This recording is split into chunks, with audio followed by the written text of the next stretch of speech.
All right, welcome to another episode of the Easton Community or Easton Team Podcast. We are here today with River Mayfield. Just a reminder, this is to, get to know the individuals that train at Easton, that work at Easton, and anyone on the peripherals that is part of Easton. We always have some interesting people on the podcast. The last one, I believe, and who do we have on last time? It was Amal. Oh, then Kyle. Today we have on the general manager of Easton Longmont, River Mayfield. He has we'll probably start off talking about his martial arts journey a little bit because he is actually a true lifelong martial artist from like a little kid, like probably almost as soon as he could walk. So it's pretty interesting. He's like 27 or 28 now. 28 now, right? 27. 27. Okay. I can't keep track. But River started at Easton as soon as we opened in Longmont and quickly became a coach. And then he started running the kids program. And over the past, I don't know, how many months has it been? 6 months maybe you took over as the general manager?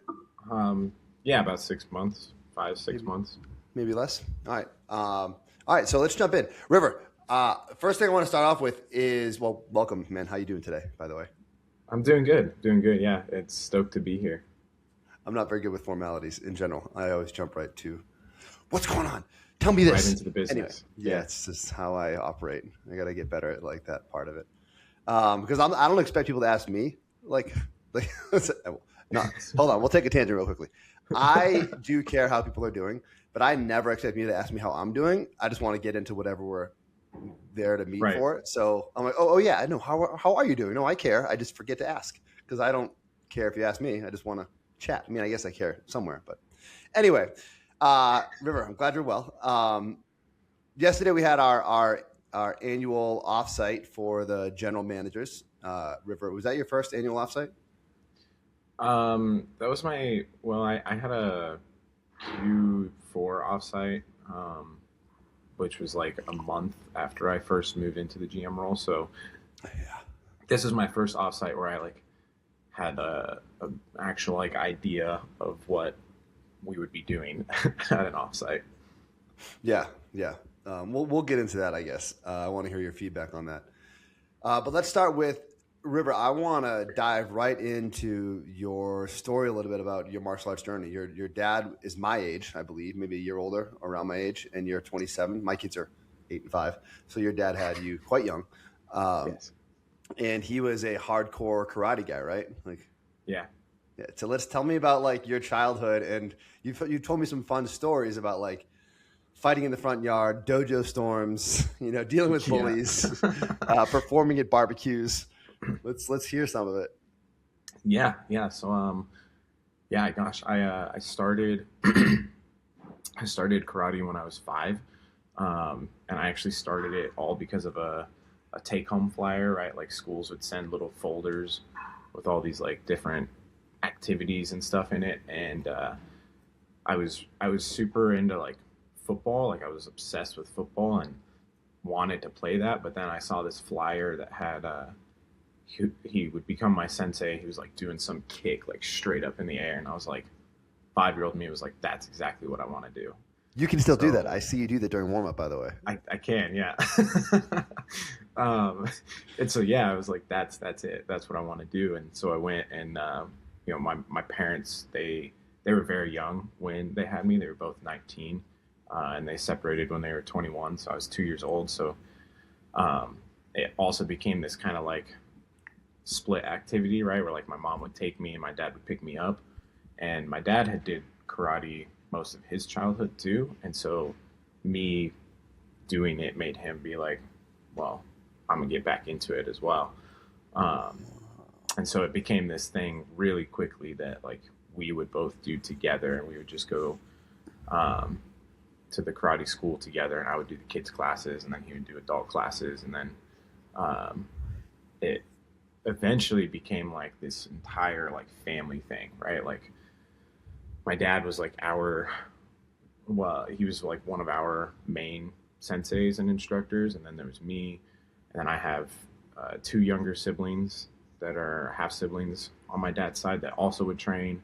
He got 2 of my cousins to train. So it was like this whole big family ordeal where we would all go and train together. But like I was the only one who like really took it serious. Like that was like, that was my identity. it's like I did karate, and I competed as consistently as I could, which wasn't that as often as I would have liked, mostly due to just like finances. It's expensive to compete in any martial art, but that was like the thing that I really just kind of took a strong liking to. Like, just even if I got my ass kicked, I just thought it was the most fun thing ever to go out and compete and just like fight all these random kids and stuff. And so that's where like all the hard trainings and stuff started coming in. It's like my dad would really, like, every Saturday morning, he would like wake me up. He would make me like a omelet breakfast, like 6 a.m.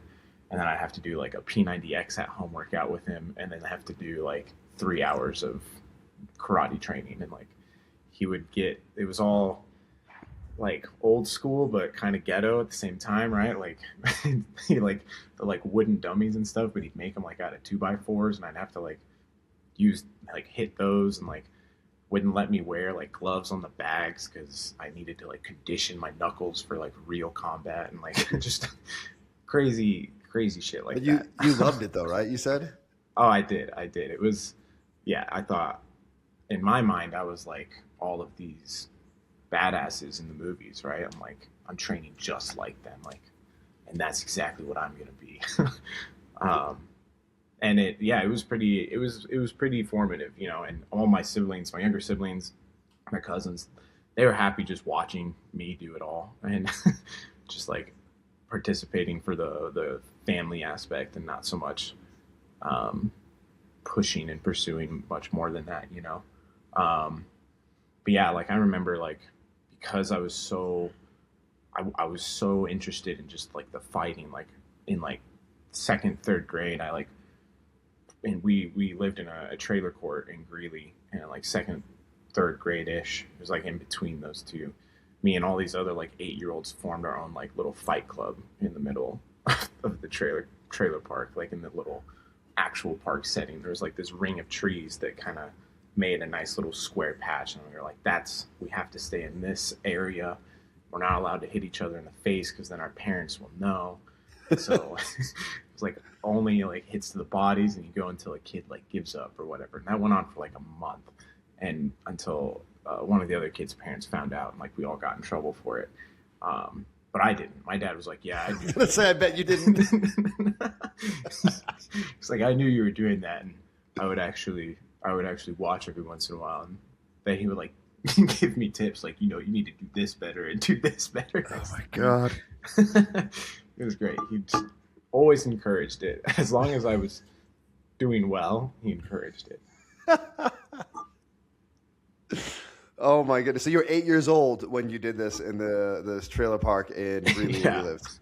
Yeah. Got it. So we're up to speed. You've been doing this for years. Got it. Okay. And now your dad's really into it because you joined after finding a flyer. He got back into it. All right. Continue. This is a phenomenal. Yeah. So, you know, I competed. We would compete in, you know, in karate, there's two sects of it, where there's like the like point style that you see kind of like in the Olympics, where they're like just playing a weird form of tag basically. And then there's like the more old school, like full contact style. And that's what we would do for our competition specifically. So like, we would really only be able to compete in like the state tournament each year. And again, like that's really expensive, especially with a big family, wanting to go and participate in that. So we would do these like, just like old school, walk around, knock on doors, asking for donations to help me be able to afford it. And I had this whole speech that my dad helped me write out that I would perform for whoever opened the door, and explain like what I'm trying to get money for. And we would go to like target specific like affluent neighborhoods in the Greeley area, and that we knew we'd be able to get some good cash from. And that's kind of how like we paid our way every year. And that was the thing like I would focus on every year. It's like the state tournament. That's what I was training so hard for. And I competed in that for 7 years, basically from like age 8 to 15. And I won every single time. And then I stopped because I just kind of got bored. Like I was like a lot of the kids that we have, I was like, 13 competing in like the 15, 16-year-old divisions and stuff, just trying to push. And it got to the point where I was like, okay, the only next thing I could really do to challenge myself is compete in the adult divisions. And I wasn't like really allowed to do that. Also, I was just kind of like, being a teenager, being a little lazy and wanting to like go hang out with friends and do all that stuff. But yeah, that was like, so I competed very consistently until like my mid-teens. And then I didn't compete again until I was an adult doing Jiu Jitsu. But that was like every year's focus was just training and getting ready for that state tournament that was going to be coming up. It was like held in May of every year. Damn. So you did that all through your teenage years, and you were like, how old are we now? Keep going with your journey. I'm like enthralled. Yeah. So hold on, wait, before you do that, wait, you had some moments. I want to make sure we catch some of these things that you told me about with the dojo storms and like where your dad, like I think you had like performance in the backyard of a barbecue. Yeah, I could be messing this up. No, absolutely. Yeah. So like that was part of like the training, right? Is my dad would like take me to random dojos on the weekends throughout the state.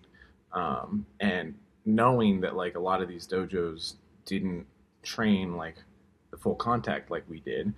And he would just take me there, have me drop in for their sparring sessions and like encourage me to just beat the shit out of all these kids. Oh my God. After a few rounds, like we just get in trouble and get kicked out and be told we can't come back. It was... And what would happen in the car? Hold on. So on the way there and then on the way home, what would your dad say to you? And what would you say?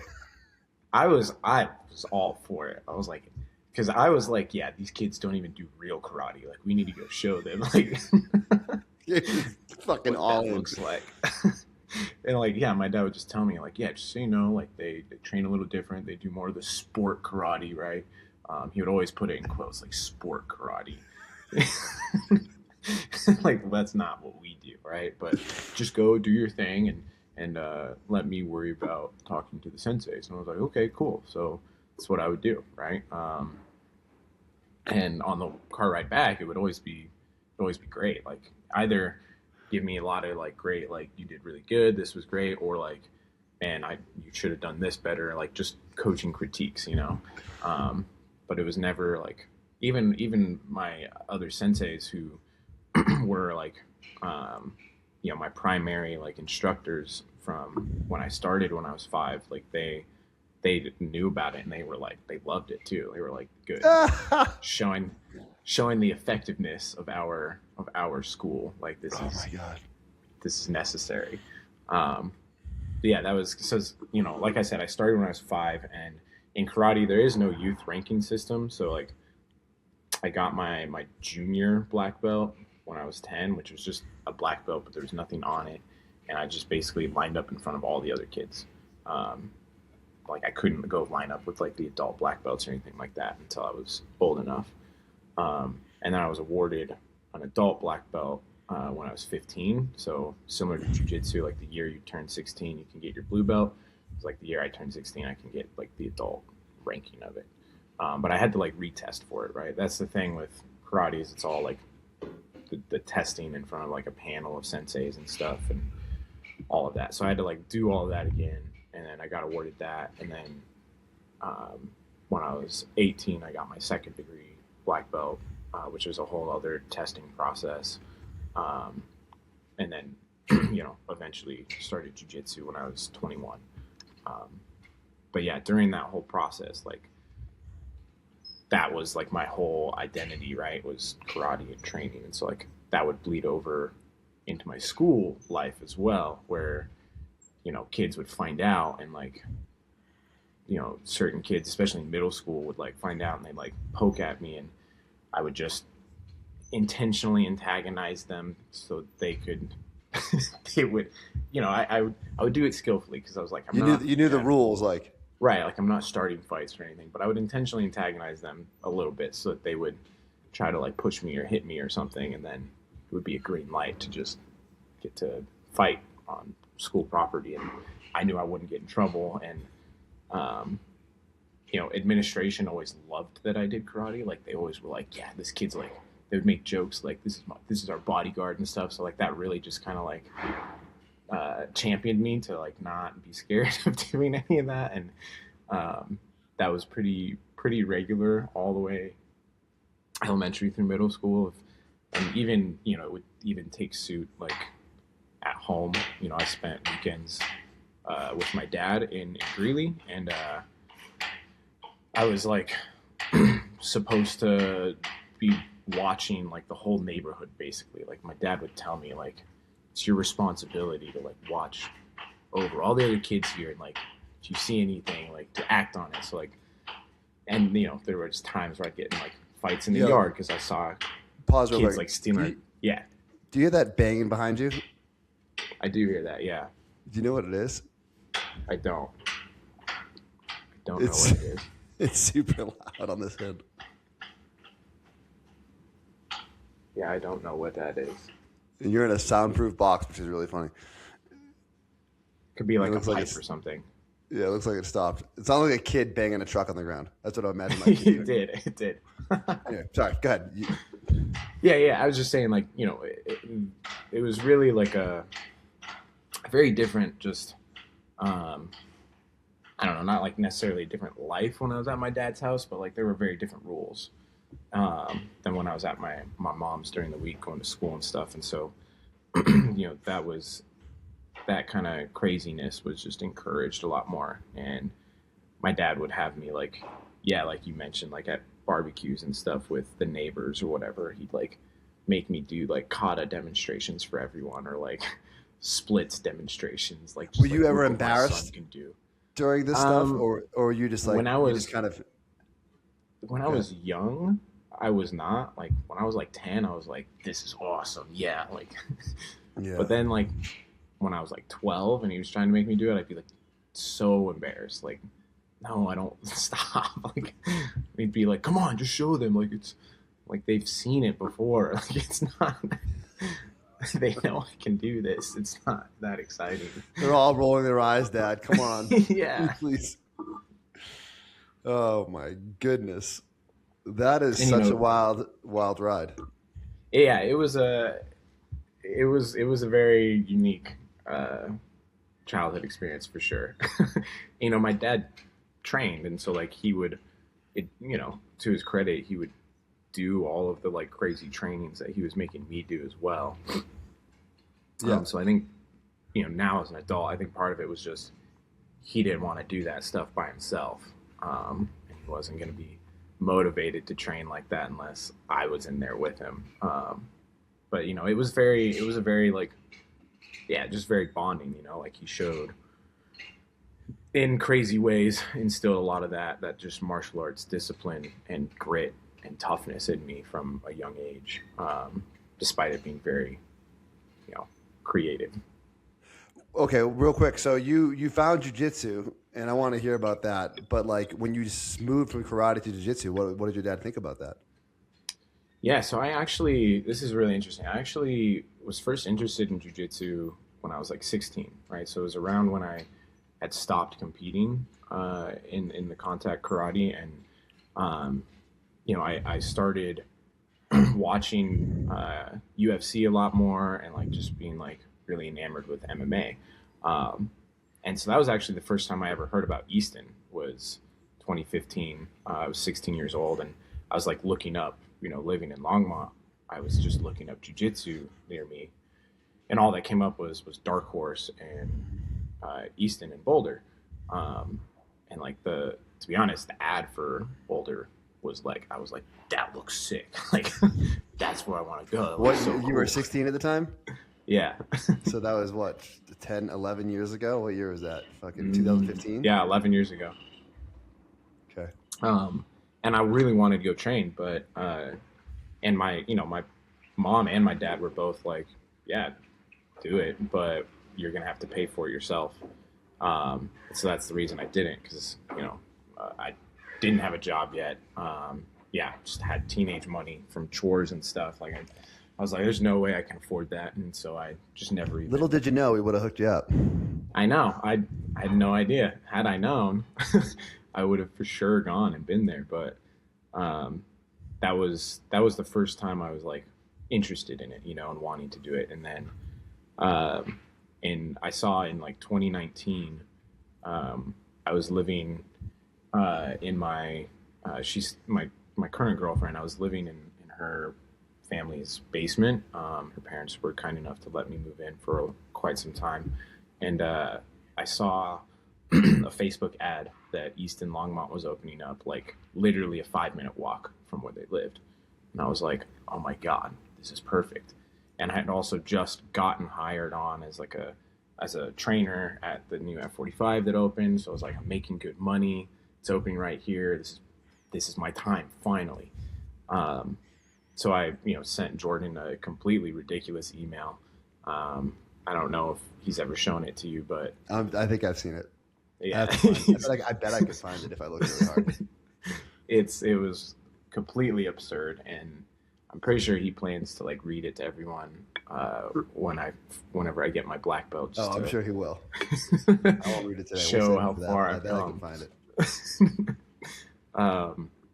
And yeah, then I was like told my dad, like, I finally found a jiu-jitsu school that I'm going to start training at. And he wasn't, I was honestly kind of expecting him to be like, I don't know, a resistant in a way.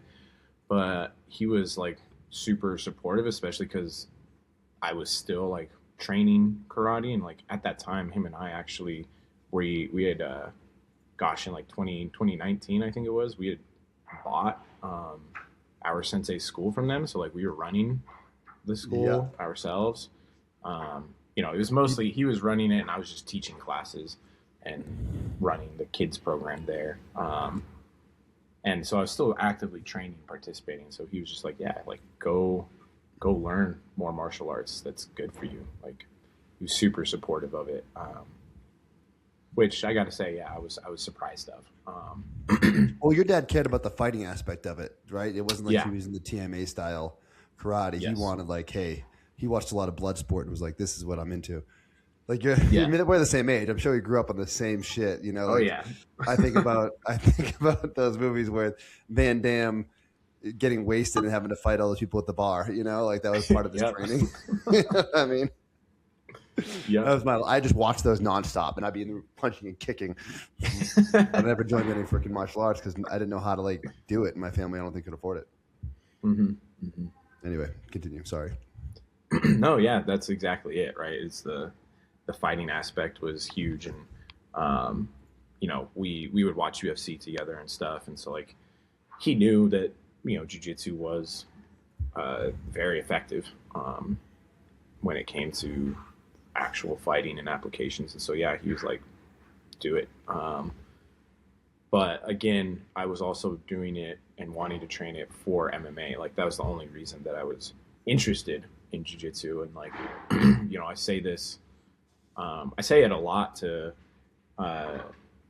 students at the academy, be it adults or kids, just in like post-class speeches, right? Of just like, we all come in here and join for like our own selfish reasons. Like we have something that we're looking to accomplish or gain, whatever that is. For me, I was like, I'm going to become a UFC fighter. Like I still have my youth in me. I can still do this. Right.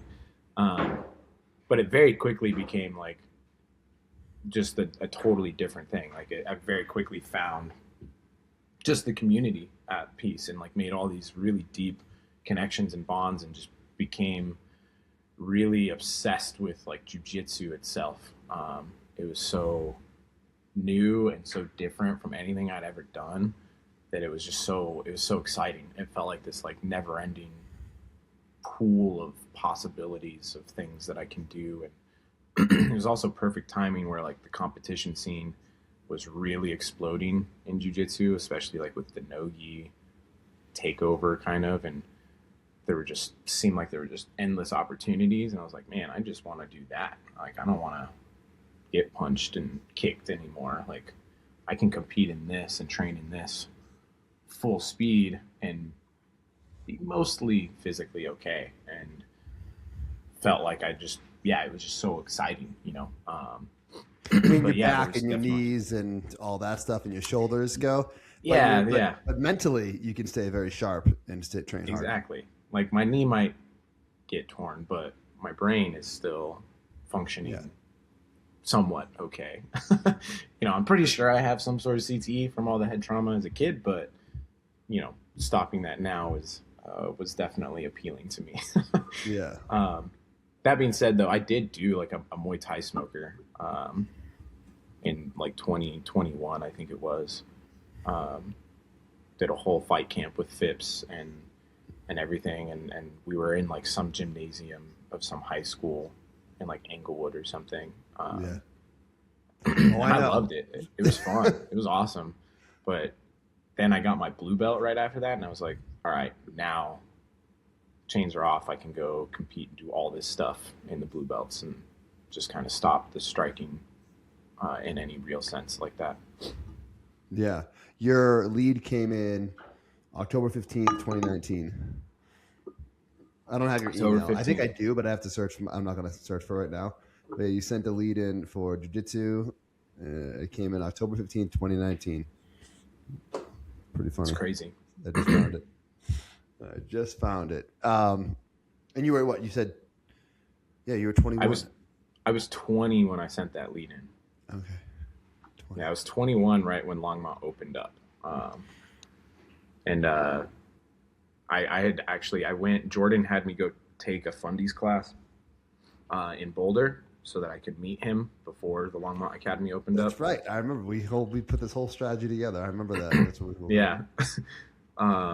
So like, yeah, I went and took, I think it was Fernie's fundies class. And it was a Friday too, right? So I'm like walking in and I got there early. Jordan told me like parking gets crazy, so get there early. So I also wanted to just see like the training and stuff. So I got there super early, like halfway through Ward 4 Randori. Oh, wow. And was just like watching. It was just like, whoa, like awestruck. Like I think I saw like Professor Huddleston and some other black belts just like scrapping and doing all kinds of crazy like lapel guards and all this stuff. And I was like, that looks incredible.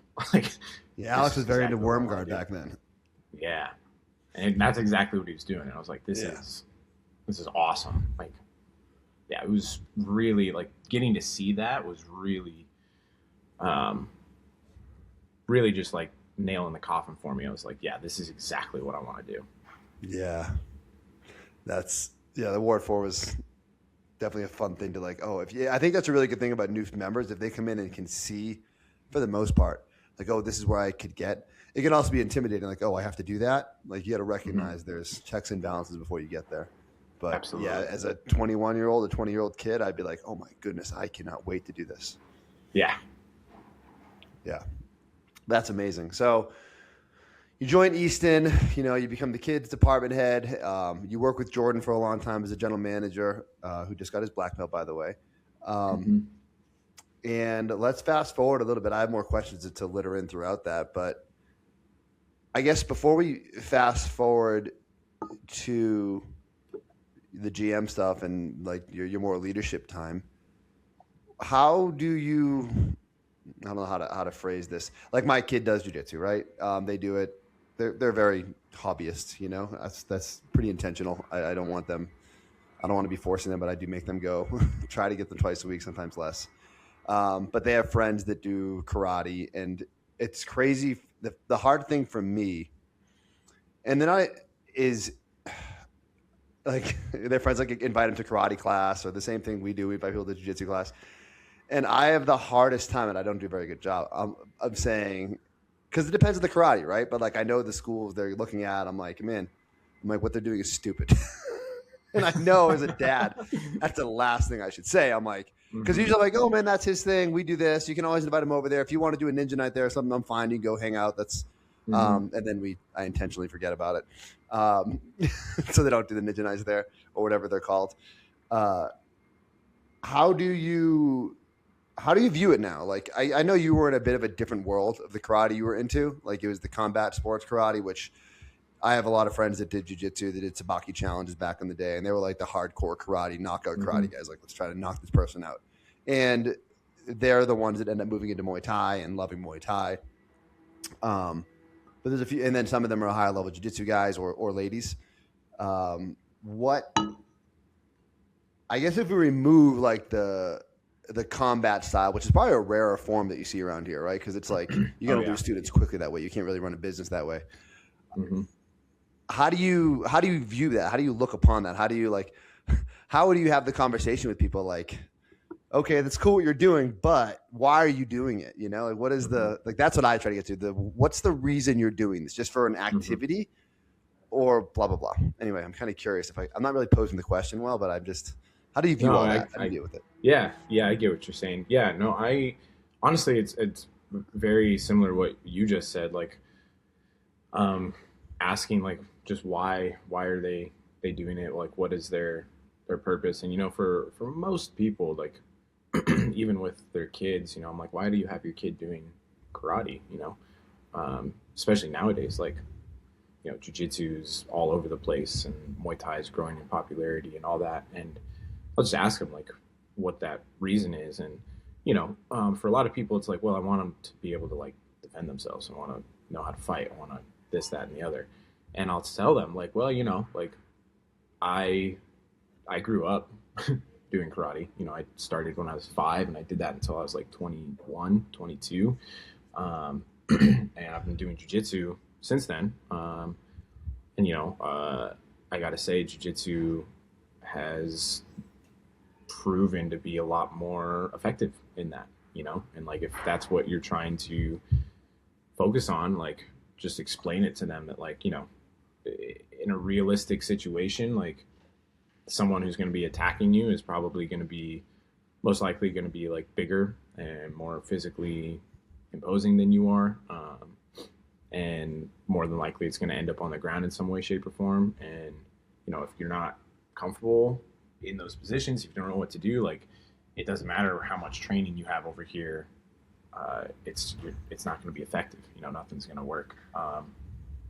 And just, yeah, like I very much view it as like, you know, if you're doing that for your kid because you want them to just like learn discipline and structure and stuff, it's like, okay, well, yeah, they can definitely get that. But if you're wanting like the application piece and like being able to do something with it, like maybe it's worth having a conversation about doing something else like jiu-jitsu or Muay Thai, right? Something where it's consistently pressure tested. Yeah, I think that's a really good point. I think I try to, I think about efficiencies in life a lot, like how I can be more efficient what things I can sort of meld together that are synergistic, you know? I think I think about my life a lot in that way. Like if I'm going to do this thing and I also want to improve this, how can I get things that work together for these things over here? And like connecting the dots to make them work together. So like whether it's being a better dad or leader, I can read parenting books and leadership books, and meditate. It helps me with both those areas. And then hard conversations with adults and kids, I can learn from both of those things. So like anything relationship building, or if it's like, if I want to do jujitsu or I want to hunt, well, they both can serve each other. Or I want to run, the running can serve my jujitsu, and hunting and all the lifting I can do can serve all of those things. So like the body, the mind, the relationships can serve each other collectively. And I wonder with that thought, like, hey, okay, you want structure and discipline, but wouldn't you also want your kid to be able to protect themselves in a way that with a percentage where the chances are significantly higher that it's going to end up on the ground, and this can really help you in that situation? You know, like I think every kid should learn how to punch and kick too, because you have to understand how to regulate, keep distance from punches and move through them, right? Just like everybody should have a little bit of wrestling so they can understand like when somebody's trying to take them down. But like, why would you cut something off when it could be a full picture? It costs the same. It's the same amount of commitment, and you're getting more out of it. It's like, it feels like it's going back in time a little bit. You're choosing one thing, even though this other stuff covers all of that same stuff too. It's like how do I say this? It's like you're remaining ignorant when you don't have to, because this stuff has been proven, you know? Right. I'm trying to be ambiguous without saying negative things, but it's like just, No, I totally agree. you know what I mean? Totally Like, why agree. would you? It's like you're cutting off an arm when you could have all of them. It's like you're handicapping yourself for no reason. And that's the Yes. part that I struggle with. Yeah, I agree. Like, if you want, yeah, like if you want the structure and discipline, you will get that in jiu-jitsu and in Muay Thai. But you will also get that efficacy, right? And if you can have both, why not? Right? Like, Yeah, why not? Yeah, I totally agree. And usually jiu-jitsu is cheaper than karate. Yeah, especially nowadays. Like, there's a lot of the karate schools that are doing very well financially have all those contracts and those crazy agreements and black belt programs and all that stuff, right? Like they're Like Ripple. Yeah, exactly. Like, and I used to say, like, they're a black belt in business, not in karate. Like, that was the thing that we always talked about in the karate school I grew up in. Like, we would very much try to like separate ourselves from that and form that kind of identity of being, even though like of knowing what the typical and stereotype is in karate, and like intentionally trying to like just go against that norm a bit. There was a book so back in the day when Amal built Easton, there was not a lot of jiu-jitsu schools doing well. So he's like, what's doing well? And it's karate schools are doing well. So he went and like researched how they do sales at karate schools. Like that's one of his first mentors. And he had all these old books, like I think it was called Black Belt Salesman. I don't know. But all these old school karate sales books. And I read them all because I was curious too, but there's been so many made sense there. But I read all of those ones. I was super curious how all that stuff was, and it's all based for karate sales, right? Mm-hmm. And then I think the guy was named like Dan Kennedy or something. I don't remember his name, but he's the one that Stephen Oliver learned from, and Stephen Oliver is the one that's started. He's also behind Ripple, by the way. Stephen Oliver is that karate guy that would basically convince you to refinance your house to pay for a lifetime membership and then close the gym and disappear. And if you look at, and he's like a terrible human in the karate world as far as sales goes and what he's manipulated people to do. If you look at Ripple, he's one of the investors behind Ripple. Interesting. Yeah. And they're everywhere right now. They're huge. Yeah. They're like the McDonald's of the martial arts world. And they're making bank. Yep. But are they teaching anything effective? I mean, we've had kids that have come from Ripple here in Longmont. Like their parents, whenever they're signing up, their parents are like, yeah, our kid like did all these like accelerated programs and stuff, and like it seemed really great, but like now like it kind of seemed like it wasn't worth it, and they don't have anything for it, and so we're trying to like put them in something that will set them up to be able, and they'll either join our Muay Thai or our Jiu Jitsu. Oftentimes it's both, because they're we need them to like make up for this kind of lost time that we had them spending 3 years over here, sort of a deal. That happens more than I would expect, to be honest. Yeah, once you're in with Ripple, it's really hard to get out, and like you are like, and you can't get out. Like even if you wanted to, you have so much money invested, and then you've already paid so far ahead that you.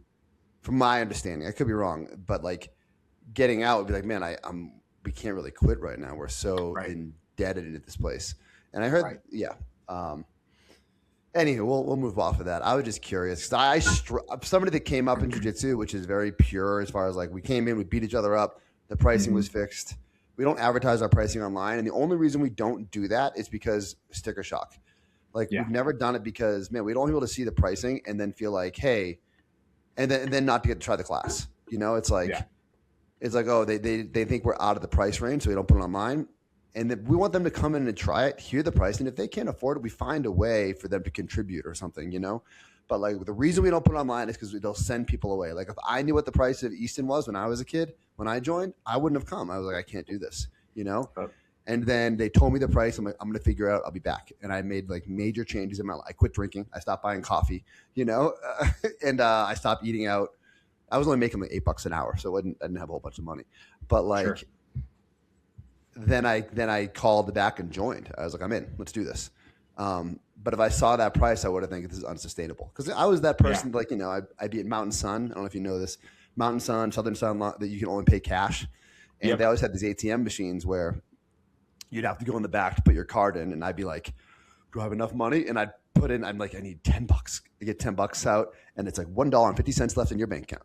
And I remember one day, I think I was like 21 or 22. I went back there and took money out, but somebody's receipt was left in there. And this guy had like $10,000 in their account, or maybe it was like $1,000 in their account or something. And I was like, it was $1,000. And I was like, this fucking rich bastard. Oh my gosh, $1,000 in his bank account. And I'm 43 now. So it's come, $1,000 is a lot of money, but like, I feel like at 43, I should have at least that much money in my account if I have a family and a house. Absolutely. I remember being like $1.50 and like every day paying that bill for Easton. It was like my most important thing. Like, all right, I can't do any of this stuff this month until I pay this bill. But the sticker shock would have scared me away, and I would have never been here. Absolutely. So anyway, moving past that, I want to jump into, let's talk a little bit about your DH role and then like your journey. No, let's just jump into GM role. What has it been like, man? You started here as, I don't know, for me, I'll give a little background here. For me, when I joined Easton, I thought everybody was a mythical figure on the mat that was a pro belt up. And then I lived at the school, and I remember like there would be office conversations with like Chris Klein and Nick Klein and Amal and Elliot. And then one day I was allowed to sit in the office while they were talking about something. I was like 24 at the time, I was like a little high school kid. I was like, I'm in the cool kids room. This is amazing. Yeah. And I was like, wouldn't it be cool to be able to work here one day? And like my whole dream was like being part of the company. And now I'm running the company, and but that was my dream, and I stuck with it because I wanted to be part of something that I thought was so amazing that I never saw something that I was so into that I was like, maybe I can be a part of this long term. And for you, man, what has it been like? Like, how does it feel running the school? Is it different, better, worse? Yeah, give me a little bit of that background. Yeah, I mean, honestly, there is a part of that. Like, ever since I started training, like, the GMs always, like, I'd meet them at, competitions or like big Easton-wide events and stuff. And like, yeah, they just always seemed so awesome to me. And so there is a big part of that where it is like, I feel like I'm getting to like sit at the cool kids table. Like, so there is an element to that for sure. But no, I mean, honestly, a lot of it is just like, it's very surreal. Like I, grew up in martial arts, and from basically from like age 11 on, all I wanted to do was like make a living in martial arts. That was like, teachers would ask me, what do you want to do? And like, I would say that, and then they would like be like, okay, but like, be more realistic. And so I would, not that this is more realistic, I'd be like, well, then I'm going to be an actor. Like, I would say, that's right. Like, you were in the drama club. Big, yeah. I would say some like big Hollywood dream, but that, a lot of kids will say things like that, like athlete, actor, this, that, and the other. But like the thing that always stuck with was like, I wanted to just like have a career in martial arts, doing this thing that like I grew up doing, that I'm like in love with and obsessed with, but like to be honest, I only thought like I could do that by like being in like UFC or being like some like 80s Hollywood martial arts actor, like stunt actor type guy. Which is, fair. Viable. Because your dad ran a martial arts school, and you always like, you had your big thing was like, when we bought the martial arts school, it was like a side gig, and you always thought martial arts schools were like a side gig, but you still had a real job otherwise. Yep. Yeah, he was still working, labor, like building wind turbines and stuff, and then that was his like night job, side gig, and I was like, man, that's the only like viable way to do that, and like I didn't want to do that. I wanted like to just be in martial arts, and like I've wanted, I always kind of like thought how awesome it would be to like get to run a school in a way, like, just have something where like, yeah, I can kind of like come in and this is all I do. Like, this is my clock in, clock out. Right. But I never thought that would happen in my 20s by any means. Like, I thought I would be like 40 by the time that I'd be able to do that, and that was such a huge part for me at Easton, was like, it started with the kids program, but like I very quickly saw like, wow, there's like actual career opportunities for people here if they're invested and if they want it. And there's like real growth, which you don't see that in the martial arts world. Like that's such a rare thing, to be able to come in as like a white belt and be able to see like a pathway to getting a paycheck here and a pathway to like making this a career. And like, that's been such a, moving into the GM role, like that's been such a surreal thing for me. It's like, wow, like I'm very much feel like I'm getting to do that like childhood thing, like just make a living doing this. And just, this is like all that I thought you couldn't do kind of a thing. And it actually, like, man, it's very possible. You just have to be at the right place and with the right people, and you have to want it, but yeah, that's been the biggest thing that I've talked about to people, when telling them about like moving into the GM role, is it's just like I just feel, just an immense amount of gratitude of like getting to fulfill that kind of childhood dream of sorts at a way younger age than I ever thought I would be able to. I want to say something here. First of all, I didn't pay or tell River to say those things. I want to be really clear there. I'm saying that tongue in cheek, but I think this is really paid advertisement. Important statement, because I think a lot of people would say otherwise. Like they see the growth, but then they feel like it's actually not there, because I don't think they see the amount of work. They don't all see the amount of work that happens in the background, and a couple things just to clarify. So the reason for when I took the CEO role, and I've said this before, and then we put our values in place, we all had these big BHAGs, and we sat in a room, me, Amal, Elliot, I think it was Ian and Sachi and Valor at the time. And we all had these goals, and we ended up with 3. And the big one was careers for people, because that's how myself, Ian, Sachi, and Valor at the time really got a job here. We started at the bottom and we were able to work our way up to running the company. And we're like, oh, how do we make more of this? And man, it hasn't been easy, right? Like, because to get more careers, you have to grow. And if you grow too fast, you end up busy at Dojo. So you got to really slow down growth. So like, it's not easy to get this, right? Right now, a career often happens, especially as a full-time role, when somebody else moves on, right? Until we grow other verticals. But this has been a goal since 2017. And to be clear, or 2018, River was not around in 2018. He didn't know about any of this stuff. He didn't start till really 2020. I don't think he maybe heard me give this speech before, but I've heard him say this before this speech. And it's really cool to hear out of his mouth, like one of our BHAGs coming to life, at least for me, coming to life through somebody that started at 21. I think that's really neat, or 20 years old. What was it, 20 you said? 21? 20. 21. So I think that's, for me, man, that's just an amazing thing to hear. And I think the other piece of this that I think is really important is River was an incredible kids department head. They had a huge kids program. And I watch all these kids compete, and they're all super connected, and they all have great jiu-jitsu. They all listen. A lot of the coaches come from the kids program. Like, some of the best teachers in Longmont are the teenagers that started when they were 12 or 13. So like, he has walked the walk the whole time without complaint, just always trying to look for more opportunity. And he was patient. Like, he watched a couple GMs come through, or a GM come through when he could have been pegged for the job, but I didn't think it was right for him at the time. He put his hat in when Phil wanted to step down, and he was just a no-brainer, and he's crushing it in the role right now.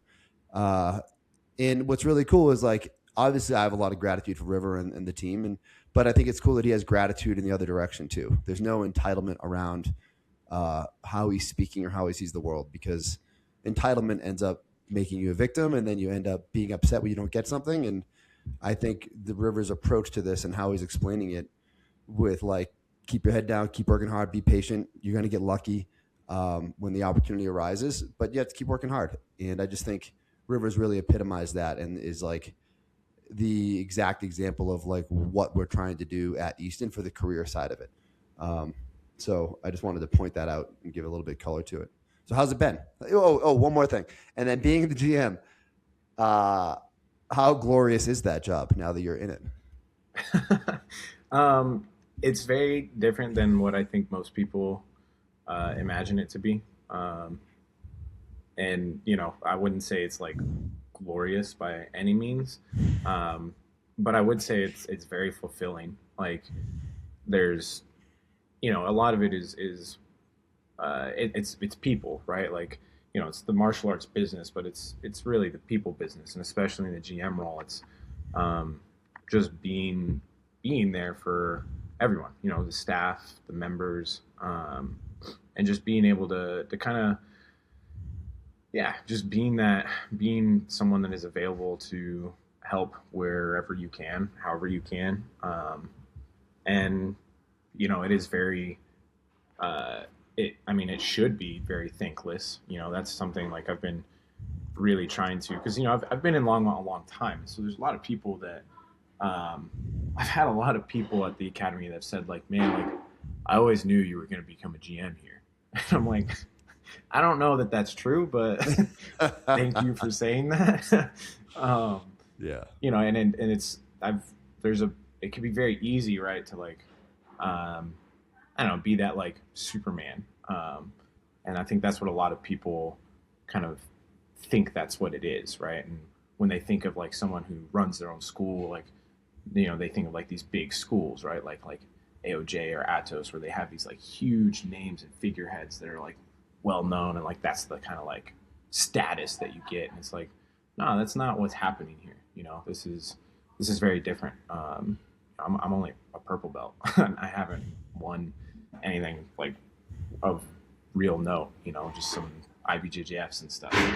And that's like, man, it's been just such a important part, I think, of moving into this role for me, is just like keeping that perspective, right? Because I think it can be easy, because a lot of people do think like all of a sudden I'm in this GM role and they're like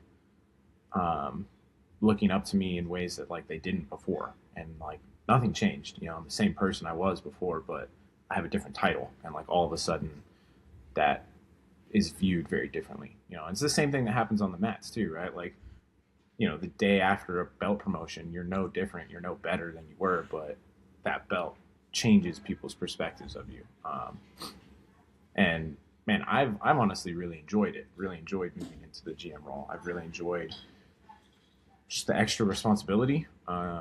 It's been it's a lot of learning new things, learning and understanding like systems better. And it's just, man, there's a lot to it of like, I have to like continue becoming like a better person in order to be able to show up the way I need to in the job. And that's a part of it that I really appreciate and enjoy, is like it continues pushing me to grow off the mats, not just on the mats, Yeah. I think it's a metaphor we use a lot when it comes to, we're big believers, or try to be big believers in decentralized command, but it takes a lot more work and effort than just saying that, right? So we always talk about how the GMs are captains of their ship, and I more like think about it captains of their submarine, and then like my job is to be like the admiral of the fleet, or Ian's job is, and then I communicate with Ian, or so on and so forth, right? But what that means is, man, when you're the captain of your ship, you get to decide how successful that ship can be. We will step in if it's sinking. Like we will step in like, hey, it's sinking. We need to take you out of the role. Before, obviously, we've tried to like teach you everything and get it upright first and give you more chances. But like, we're going to prevent sinking. No torpedo is going to take it out. That's part of our job at HQ. But like otherwise, like we give you the systems, we give the direction and the vision, and then we give you like some metrics, not a lot, very few, just to try to reach so you can be successful and how to reach those metrics. With curriculum and just all these things. But we try to take everything we've boiled down and built over the past 20 something years and make sure you have the map to get to where you want to go. But the success of the ship is really baked into who the GM is, because just like the captain, like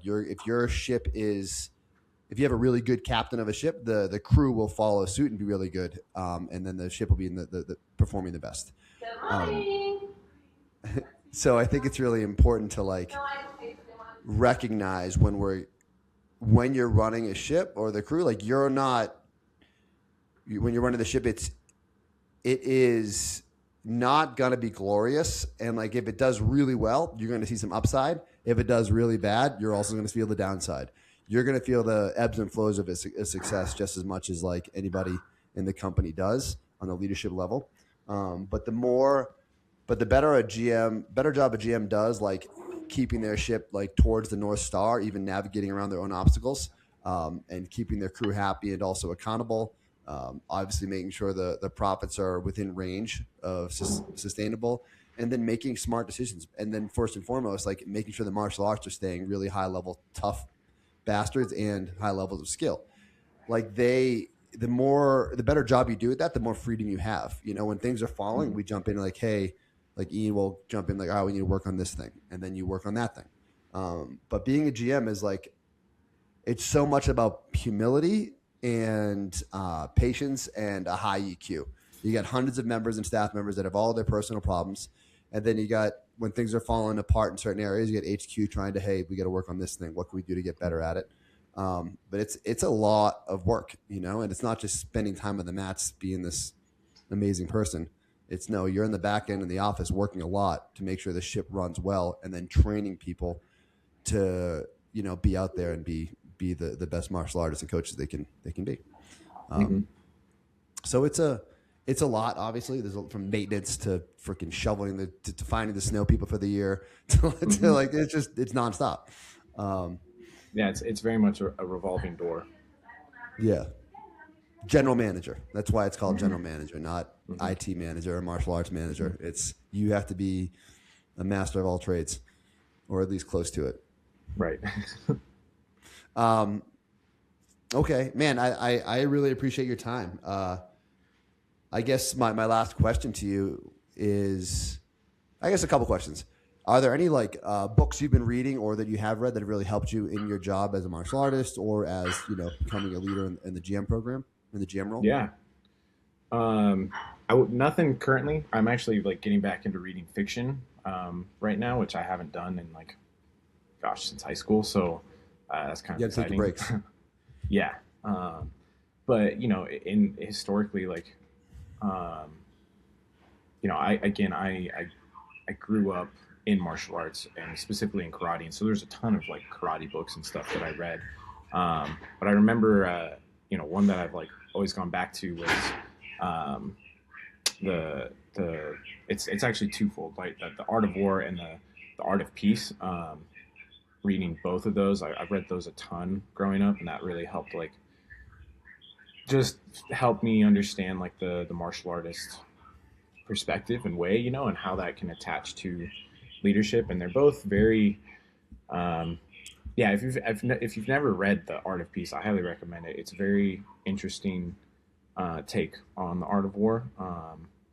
It was written by the founder of Aikido wrote it. Yeah, the founder of Aikido wrote it, and it's very, you know, very similar, like overarching themes and concepts, but very like different approach. And I think reading both and understanding both is really beneficial for sure. I've not done Art of Peace. I've read Art of War a couple times, but not Art of Peace. Yeah. It's in my cart. Highly recommend. But yeah, also lots of Jocko books. Man, I think I started reading Jocko, when I was like 19, 20 years old. I just like came across him on Instagram and was like, that guy seems cool. And started reading his books and, you know, like Extreme Ownership and Dichotomy of Leadership and all that. And I think that's especially with, you know, what we, like, I didn't know this about Easton at all. But like, you know, a lot of, you know, things that we, and structures that we have at Easton are very, very much a lot of the Jocko themes, and like, you know, the decentralized command. And that's been, you know, that was just kind of like, I think, a stroke of luck where I was already very familiar with those when I started working here. But yeah, those books were really, really impactful to me. Just like, just always trying to implement that like in my like day-to-day life, right? And even when I, you know, worked as a trainer at F45, like just trying to always seek that kind of like more excellence there, you know. Yeah. And then, you know, this isn't They're one of the ones that I read. I've read them 3 times, all of his books at least 3 times, and they're the ones that I read when I first decided to make a change in the company, which was didn't make a lot of people happy, but that was one of my textbooks. His 3 books, especially Extreme Ownership, but I've really fell in love with Dichotomy of Leadership later on, and Leadership Strategies and Tactics. But those books really completely shifted my life on how to run a company and how to deal with management, how to lead gracefully up, down, and across. She just synthesized it so well that it made sense to me. So yeah, I get those. Yeah, absolutely. Like they're great. They're fantastic. And then this isn't a leadership book, but I personally was very obsessed with David Goggins' Can't Hurt Me. Right around when I started training jiu-jitsu, I think I read that thing like 4 times. I was just so enamored with like just the mental fortitude piece of it, right? And just trying to find ways to put that into my own life, my own training. And I think that's been a really, really big piece of text that has helped me just be able to develop on the mats relatively quickly, right? It's helped a lot, aside from like the technical knowledge, but like that's a part that helped me a lot in becoming more skilled in jiu-jitsu. I read that, I think in a sauna. I listened to it, and that's when I decided I was going to do some ultra running. I read that book. It was like 2020 or 2021, and I was like, oh. And to your point, there's a theme about these books that I think is really important. It's like, man, there's some stoicism in there too, where like they teach you not to be a victim. Like, man, you're hurt, no one cares. Like, obviously people care, but like, man, if you sit there and wallow in your self-pity, you can do so much less. Where if you decide that, man, okay, this hurts. Oh, this is hard, but realize you're stronger than that. Man, you become Superman. You can do so much. And, in the comp classes we have right now, like that's like my favorite part. Like people can push so much further than what their head thinks. And like, I do love that about what Goggins and Jocko and those guys talk about, because it's made me, since I've read those books, I feel like I was a tough kid growing up. I've become 100 times tougher in the past 5 years because of like I realized that I was so much more capable than I originally thought. And then the same goes for everybody around me. Like, no. Yeah, okay, your knee hurts, but you're not hurt. You're just in a little bit of pain. Move on. Yes. Like, let's do this. Like, obviously try not to get injured, but like people just are so much more badass than they fucking believe. And watching 100-mile races and people run 100 miles, and I've been passed by fucking 75-year-old ladies in a 100-mile race, and I'm like, what the fuck? I'm like, man, this is incredible, So like, I just know the human potential is so much higher than people believe, and those books really helped me realize that. Yeah. All right, we got to get going, but there's one to ask you one more question. I don't know. We'll leave it there. That was a good ending. Okay. River, thank you so much for your time, man. And I will probably see you tonight or tomorrow. Probably tonight with the kids class. Yep, I'll be there. Thank you, Mike. I really appreciate it. This was awesome. I've never done anything like this, and so this was really cool to get to be a part of.